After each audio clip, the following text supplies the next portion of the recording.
अस्सलाम वालेकुम रहमतुल्लाह and welcome back to my channel best medical channel. आज हम डतोरा पॉइजनिंग के बारे में पढ़ेंगे। डतोरा ये बुनियादी तौर पर एक प्लांट है जो कि सोलिनेसी फैमिली जो है प्लांट का उससे ताल्लुक़ रखता है और इसके जो पॉइजन होते हैं वो डिलीरियंट्स पॉइजन होते हैं। यानी डतोरा प्लांट के जो पॉइजन होते हैं वो डिलीरियम काज करते हैं या हालुसिनोजन होते हैं, हालुसिनेशन काज करते हैं। हमें पता है कि जो अल्कलाइड अमाइंस है यानी जो अमाइन नेचर के रखने वाले अल्कलाइड है वो तीन तरह के हैं। एक होते हैं हालुसिनोजन अल्कलाइड अमाइंस, एक होते हैं स्टिमुलेंट अल्कलाइड अमाइंस और एक होते हैं एंटीकोलिनर्जिक अल्कलाइड अमाइंस। एंटीकोलिनर्जिक में जो बेलाडोना प्लांट से एट्रोपिन हासिल होता है वो एंटीकोलिनर्जिक अल्कलाइड अमाइन में आता है। तो ये तीन तरह के अमाइन होते हैं, hallucinogen alkaloid amine, stimulant alkaloid amine और एंटीकोलिनर्जिक अल्कलाइड अमाइन। और इसके अलावा हमें ये भी पता है कि जो एट्रोपिन जिन प्लांट में होता है वो मुख्तलिफ प्लांट है जिनमें डतोरा हो गया, डतोरा स्पीशीज़ में भी एट्रोपिन पाया जाता है, एट्रोपिन अल्कलाइड। इसके अलावा एट्रोपा बेलाडोना जिसको डेडली नाइट शेड प्लांट बोलते हैं उसमें भी पाया जाता है। इसके अलावा हायोसाइमस नाइगर जो प्लांट है जिनको हेनबेन बोलते हैं उस प्लांट में भी अल्कलाइड एट्रोपिन पाया जाता है। उसके साथ मेड्रागोरा ऑफिसिनेरम जो प्लांट है उसमें भी पाया जाता है। यानी चार प्लांट के जिनमें एट्रोपिन पाया जाता है उनमें डतोरा स्पीशीज हो गया, Atropa belladonna, Hyoscyamus niger, Mandragora officinarum. इन चार प्लांट में एट्रोपिन अल्कलाइड होता है। जबकि अल्कलाइड अमाइन के ये तीन ग्रुप है, एक होता है हालुसिनोजन अल्कलाइड अमाइन, दूसरा है स्टिमुलेंट अल्कलाइड अमाइन और तीसरा है एंटीकोलिनर्जिक अल्कलाइड अमाइन। अब हम डतोरा स्पीशीज की तरफ आते हैं। तो मैंने आपको बताया कि डतोरा जो है ना ये बुनियादी तौर पर सोलिनेसी फैमिली से ताल्लुक़ रखता है और इसका जो जीनस है वो डतोरा है और इसमें मुख्तलिफ स्पीशीज़ है जिनमें डतोरा अल्बा हो गया, डतोरा फेरोक्स हो गया, डतोरा फस्चोजा, मुख्तलिफ इसके पेयर फैमिली है सब। लेकिन ये इसका जो फैमिली है इसका सोलिनेसी फैमिली है और इसके पेयर डिफरेंट स्पीशीज़ होते हैं। इनका जो कॉमन नेम है डतोरा प्लांट का वो है टॉर्न एप्पल। इसको टॉर्न एप्पल इस वजह से बोलते हैं कि इसका जो यानी अगर आप उसको देखते हैं फ्रूट को तो वो इस तरह स्फेरिकल फ्रूट होता है और उस पर से इस तरह तोरण होते हैं नुकदार। तो इस वजह से इस तरह दिखाई देता है जैसे कोई एप्पल हो और उसके ऊपर तोरण हो, तो इस वजह से इसको तोरण एप्पल भी बोलते हैं। या इसके साथ साथ इसको हेल्स बेल्स भी बोलते हैं या जेमसन वीड या डेवल ट्रम्पेट इस वजह से बोलते हैं कि चूंकि इसका जो फ्लावर होते हैं वो लार्ज ट्रम्पेट शेप होते हैं तो उस वजह से उसको डेवल्स ट्रम्पेट भी बोलते हैं। तो यह मुख्तलिफ कॉमन नाम है डतोरा प्लांट के। इसके जो टॉक्सिक पार्ट है ये तकरीबन सारी प्लांट जो है ना टॉक्सिक होता है, लेकिन जो मोस्ट टॉक्सिक ये पार्ट है यानी जिसमें अल्कलाइड का कंसंट्रेशन ज़्यादा होता है उनमें रूट्स और सीड है, रूट्स प्लस सीड्स। यानी वैसे तो सारा प्लांट पॉइजनस है लेकिन उसमें जो रूट्स और सीड है उनमें हाईएस्ट कंसंट्रेशन ऑफ अल्कलाइड पाया जाता है। और यहाँ पर डतोरा प्लांट के जो सीड होते हैं वो चिली सीड, जिस तरह चिली होते हैं, चिली नहीं मिर्च, वो उसकी तरह उसके जो सीड होते हैं उसकी तरह होते हैं। लेकिन फ़र्क ये है कि डतोरा का जो सीड होता है वहाँ पर जो एम्ब्रियो होता है वो इनवर्ड कर्व्ड होता है, यानी इस तरह इनवर्ड कर्व्ड एम्ब्रियो होता है। जबकि in case of capsicum chilli के केस में अगर हम उसके सीड के एम्ब्रियो को देखें तो इस तरह यहाँ पर यानी कर्व्ड आउटवर्ड कर्व्ड है, यानी इस तरह निकली हुई है, कन्वेक्स की तरह यहाँ पर निकली हुई है। और चेक की तरह ये फिगर, यानी जिस तरह चेक फिगर होता है इस तरह बिल्कुल इसकी एम्ब्रियो भी इस तरह फिगर बनाता है।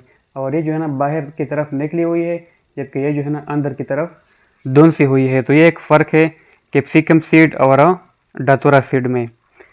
अब हम आते हैं एक्टिव प्रिंसिपल की तरफ। एक्टिव प्रिंसिपल ऑफ डतोरा जो पॉइजन है उसके एक्टिव प्रिंसिपल का मतलब ये है कि डतोरा प्लांट के पॉइजन में वो चीज़ जो कि एक्चुअली ख़तरनाक है, एक्चुअली पॉइजनस है, वो कौन कौन से है। तो तीन किस्म के यहाँ पर एक्टिव प्रिंसिपल है। सबसे पहले है हायोसीन, दूसरा है हायोसायामीन, हायोसायामीन। और तीसरा है एट्रोपिन। यानी डतोरा प्लांट में जो एक्टिव प्रिंसिपल होते हैं वो 3 तरह के एक्टिव प्रिंसिपल होते हैं। एक होता है हायोसिन जिसको स्कोपोलामीन भी बोलते हैं, दूसरा है हायोसायामीन और तीसरा है एट्रोपिन। एट्रोपिन बहुत थोड़े मकदार में होता है। यहाँ पर जो हायोसिन होता है वो 0.2 to 1.4% हायोसिन इसमें होता है इन केस ऑफ डतोरा प्लांट। ये जो है ना टॉक्सिक यानी जो एक्टिव प्रिंसिपल होता है उसमें पाया जाता है। अगर हम एक्शन की बात करें तो एक्शन में इस तरह है कि ये जो है ना चूंकि एट्रोपिन और जो हायोसिन है ये बुनियादी तौर पर एंटीकोलिनर्जिक है, यानी सिम्पैथोमाइमेटिक। जिस तरह सिंपैथेटिक सिस्टम काम करता है उसी तरह ये जो है ना उसी तरह ये भी काम करते हैं, क्योंकि ये पैरासिम्पैथेटिक नर्वस सिस्टम के जो फंक्शन है उसको एंटागोनाइज करते हैं, उसको ब्लॉक करते हैं। तो जब ये उसको ब्लॉक करेंगे तो उसके नतीजे में सिंपैथेटिक इफेक्ट शो होंगे। इस वजह से जो एट्रोपिन है हायोसिन ये सिम्पैथोमाइमेटिक या पैरासिम्पैथोलाइटिक इफेक्ट शो करते हैं। जो डिफरेंट इफेक्ट होते हैं सिम्पैथोमाइमेटिक या पैरासिम्पैथोलाइटिक वो यहाँ पर शो होंगे। इसके अलावा यहाँ पर जो डतोरा है सबसे पहले सीएनएस को स्टिमुलेट करता है, यानी जो हमारे साथ सीएनएस है सबसे पहले उसको स्टिमुलेट करता है, लेकिन बाद में जो एक्चुअल है ये इसको इनहिबिट करता है सीएनएस को। तो फिर सीएनएस के डिप्रेशन के डिफरेंट इफेक्ट यहाँ पर हमें देखने को मिलता है। उसके साथ साथ ये रिस्पायरेटरी सेंटर को भी, खासकर जो रिस्पायरेटरी सेंटर होता है उसको ये डिप्रेस करता है। तो जब रिस्पायरेटर डिप्रेस हो जाए तो ये तो बुनियादी सेंटर है बॉडी में, कार्डियोवास्कुलर रिस्पायरेटरी ये तो बुनियादी सेंटर है। अगर ये डिप्रेस हो गया तो रिस्पायरेशन नहीं होगा, तो उसके नतीजे में फिर ब्रेन डेथ या डिफरेंट जो इस्केमिया या हाइपॉक्सिया की वजह से जो डिफरेंट इफेक्ट आते हैं तो यहाँ पर डिफरेंट इफेक्ट हमें देखने को मिलेंगे। अगर हम फेटल डोज और फेटल पीरियड की बात करें तो डतोरा के जो सीड होते हैं, मैंने आप लोगों को बताया कि मोस्ट टॉक्सिक जो होते हैं वो रोड्स और सीड होते हैं, क्योंकि इनमें अल्कलाइड का मकदार ज़्यादा होता है। अगर हम सीड की बात करें तो सीड में जो 75 से लेकर 125 सीड जो है ना ये फेटल डोज में आते हैं, जबकि इसका जो स्टूपिफाइंग डोज यानी जो मुकम्मल तौर पर डिप्रेस नहीं करता लेकिन फिर भी स्टूपिफाइंग एजेंट रखता है वो 40 to 50 सीड है। 40 से लेकर 50 सीड अगर कोई इंजेस्ट करे, यानी उसको इस तरह नहीं कि सिर्फ बस इंजेस्ट करे, उसको एक्चुअली चबाए, मास्टिकेट करे और फिर स्वालो करे तो तब इसके इफेक्ट आते हैं। तो अगर कोई 40 से लेकर 50 तक मास्टिकेट करे और स्वालो करे फिर उसको स्टूपिफाइंग इफेक्ट आते हैं, और अगर 75 से लेकर 125 तक मास्टिकेट करे फिर स्वालो करे तो उसको फेटल डोज मुकम्मल उस पर डिप्रेशन, सीएनएस डिप्रेशन या जो डिफरेंट रिस्पायरेटरी डिप्रेशन इफेक्ट है उस पर आते हैं। इन केस ऑफ हायोसिन, हायोसिन के केस में 15 से लेकर 30 मिलीग्राम तक उसका फेटल डोज होता है। अगर हम फेटल पीरियड की बात करें तो फेटल पीरियड 24 घंटे फेटल पीरियड है इन केस ऑफ डतोरा पॉइजनिंग।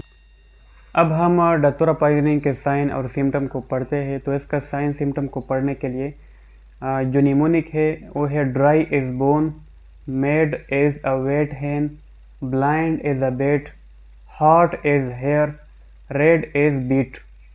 यानी चूँकि यहाँ पर डतोरा में जो एक्टिव प्रिंसिपल होते हैं वो बुनियादी तौर पर सिम्पैथोमाइमेटिक इफेक्ट रखते हैं, तो यहाँ पर इसके पॉइजनिंग के केस में जो डिफरेंट इफेक्ट होंगे वो भी उसी तरह होंगे जिस तरह सिंपैथेटिक स्टिमुलेशन की वजह से डिफरेंट इफेक्ट होते हैं। ड्राई एज बोन का मतलब ये है कि यहाँ पर आपको ड्राइनेस ऑफ द माउथ देखने को मिलेगा, क्योंकि सिंपैथेटिक सिस्टम जो सलाइवा सेक्रेशन है उसको इनहिबिट करते हैं, तो यहाँ पर आपको ड्राइनेस ऑफ द माउथ मिलेगा। उसके साथ bitter taste, burning pain in the stomach and vomiting भी आपको देखने को मिलेगा। Mad as a wet hen, इसका मतलब ये है कि ये जो है ना चूंकि एक डिलीरियम पॉइजन है तो ये डिलीरियम काज करता है। डिलीरियम यानी डिलीरियम का मतलब ये है कि यहाँ पर उसको ये पता नहीं चलता कि मैं क्या बोल रहा हूँ। पील रोलिंग मूवमेंट भी करते हैं, जिस तरह पार्किंसन के केस में होता है पील रोलिंग मूवमेंट भी होते हैं। यहाँ पर वो अपने उंगलियों से अजीब किस्म के दाग इस तरह निकालता है, अपने साथ बस हरकतें करता है, उसको पता नहीं चलता कि मैं क्या बोल रहा हूँ। उसके साथ साथ कभी कभार अपने बेड से भी भाग जाता है, उस पर यानी हालुसिनेशन आते, ऑडिटरी विजुअल हालुसिनेशन आते। और इसके अलावा अपने दोस्तों को, अपने रिश्तेदारों को भी वो शख्स नहीं पहचानता, उसको डिलीरियम उस पर आता है, तो उस वजह से इसको वो मेड बन जाता है, इसके एक किस्म का उस पर डिलीरियम आता है, तो उस वजह से ये सिम्टम भी उस पर आते हैं। ब्लाइंड एज बेड का मतलब ये है कि यहाँ पर ब्लाइंडनेस भी आती है इन केस ऑफ डथोरा पाइजनिंग, और यहाँ पर आपको डाइप्लोपिया भी देखने को मिलता है। डाइप्लोपिया का मतलब है डबल विजन, यानी इन केस ऑफ डथोरा पाइजनिंग आपको डबल विजन भी देखने को मिलता है, क्योंकि यहाँ पर पीपल डायलेट हो जाते हैं और एकोमोडेशन का जो नेयर विजन के लिए एकोमोडेशन होता है वो लॉस हो जाता है। जो डायलेटेड पीपल होते हैं उसकी वजह से फिर नेयर विजन के लिए एकोमोडेशन नहीं होता और फिर वो टेम्परेरीली फिर ब्लाइंडनेस की तरफ आता है और एक टेम्परेरी ब्लाइंडनेस की सूरत इख्तियार कर जाता है। उसके साथ हॉट एज हेयर का मतलब ये है कि यहाँ पर जो स्वेट ग्लैंड की सेक्रीशन है वो कम हो जाती है, जबकि क्योंकि ये सिंपैथेटिक सिस्टम स्टिमुलेट हो जाता है तो यहाँ पर स्वेट ग्लैंड की सेक्रेशन इनहिबिट हो जाती है और हीट रेगुलेटिंग सेंटर स्टिमुलेट हो जाते हैं। तो इस वजह से 1 से लेकर 2 डिग्री सेंटीग्रेड तक उस बंदे का टेम्परेचर भी बढ़ जाता है, वो हार्ट हो जाता है, यानी उसका टेम्परेचर बढ़ जाता है, क्योंकि सिंपैथेटिक सिस्टम की स्टिमुलेशन की तरह भी इसके इफेक्ट है। रेड एज बीट का मतलब ये है कि यहाँ पर जो क्यूटेनियस जो स्किन में ब्लड वेसल है वो डायलेट हो जाते हैं, तो जब वो डायलेट हो जाते हैं तो उसको रेडनेस, उसको अगर आप फेस को देखेंगे तो आपको फ्लशिंग वहाँ पर देखने को मिलेगा, अगर आप कंजक्टाइवा को देखेंगे तो वहाँ पर आपको कंजेशन आपको मिलेगा इन केस ऑफ कंजक्टाइवा। इसी तरह यहाँ पर ड्रंकन गेट होता है, यानी जिस तरह शराबी होता है उसी तरह उसका जो गेट होता है वो होता है। ड्राउजीनेस भी यहाँ पर आता है, डिलीरियम यानी कभी ख़त्म होता है कभी आता है उस पर। उसके जो बाउल साउंड है, अगर आप उसके बाउल साउंड को स्कल्टेट करेंगे तो आपको वो भी कम महसूस होंगे। यहाँ पर जो यूरिनरी ब्लैडर होता है वो डिस्टेंड हो जाता है, यूरिनरी ब्लैडर, क्योंकि यहाँ पर यूरिनरी रिटेंशन होता है, स्फिंक्टर जो है ना वो कंस्ट्रिक्ट हो जाता है, तो यूरिनरी रिटेंशन होता है, तो उसके नतीजे में जो है ना बावल यूरिनरी ब्लैडर में यूरिन एकमुलेट हो जाते हैं और वो डिस्टेंड हो जाता है।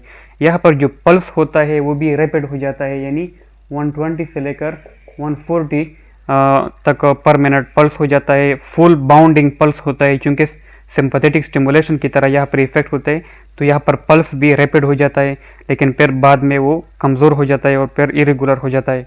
यहाँ पर जो रिस्पायरेशन होता है वो भी बढ़ जाता है, रिस्पायरेशन भी बढ़ जाता है, लेकिन अल्टीमेटली फिर चूँकि ये रिस्पायरेटरी सेंटर को डिप्रेस करता है तो फिर वो कम हो जाता है। इसके अलावा यहाँ पर ऑल ओवर द बॉडी स्कारलेंटिफॉर्म रेश आपको मिलता है, यानी स्कारलेंटिफॉर्म रेश, स्कारलेंटिफॉर्म रेश इन केस ऑफ डथोरा पाइजनिंग आपको पूरे बॉडी पर इस तरह रेश मिलता है, स्कारलेंटिफॉर्म। उसके साथ साथ एमनेसिया भी यहाँ पर आपको मिलता है, जो कि लॉस ऑफ मेमोरी है, ये भी आपको देखने को मिलता है। डिस्फेगिया भी, जो कि डिफ़िकल्टी इन स्वॉल्विंग, वो भी यहाँ पर होता है। डिसआर्थरिया, डिफ़िकल्टी इन टॉकिंग, वो भी होता है, क्योंकि यहाँ पर सेलाइवेशन इनहिबिट होता है और सेलाइवा जो है ना उसके डिफरेंट फंक्शन है, तो जब वो सेलाइवा नहीं होता तो फिर टॉकिंग को भी इफ़ेक्ट करता है। तो ये मुख्तलिफ साइड इफ़ेक्ट है डथोरा पाइजनिंग के।